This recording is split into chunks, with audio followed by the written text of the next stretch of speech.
Innovation is often only recognized when big changes are made, but sometimes those changes can be as small as a peanut.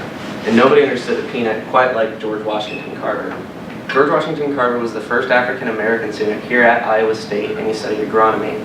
He took what he learned here to apply to farmers in rural Iowa. The problem that they had is they didn't know about crop rotation, which is planting different crops at different times to help the soil. They were just planting cotton and soybeans.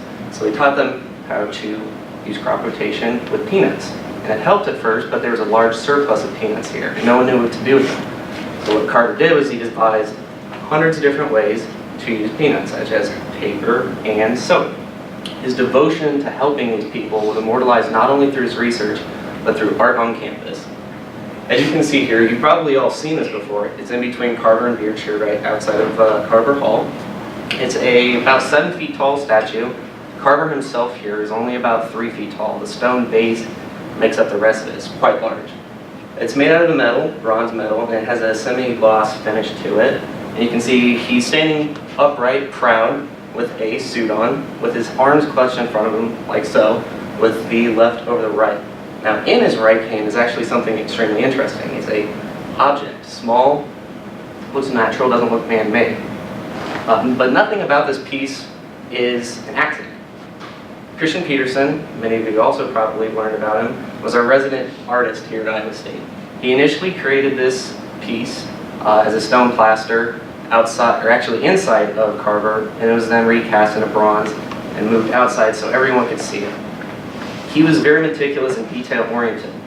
So as I said, Carver is only about 3 feet tall, which shows that he is extremely humble to himself and to others. But the statue itself is taller than most people, showing that his achievements are larger than life.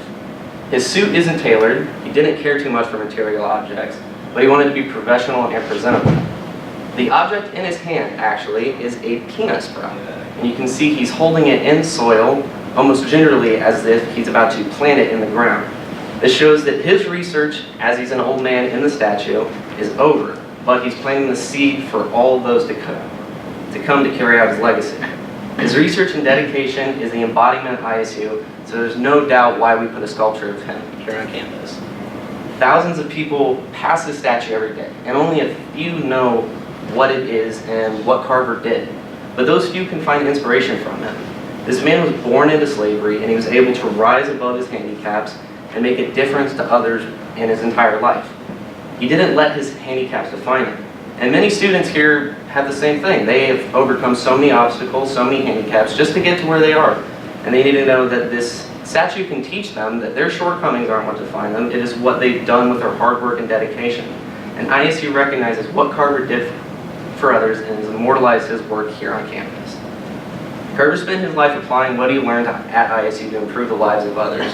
He helped farmers with new applications of the peanut and bettered everybody's lives because of it. This small statue was created at Iowa State's campus with the intent to inspire others.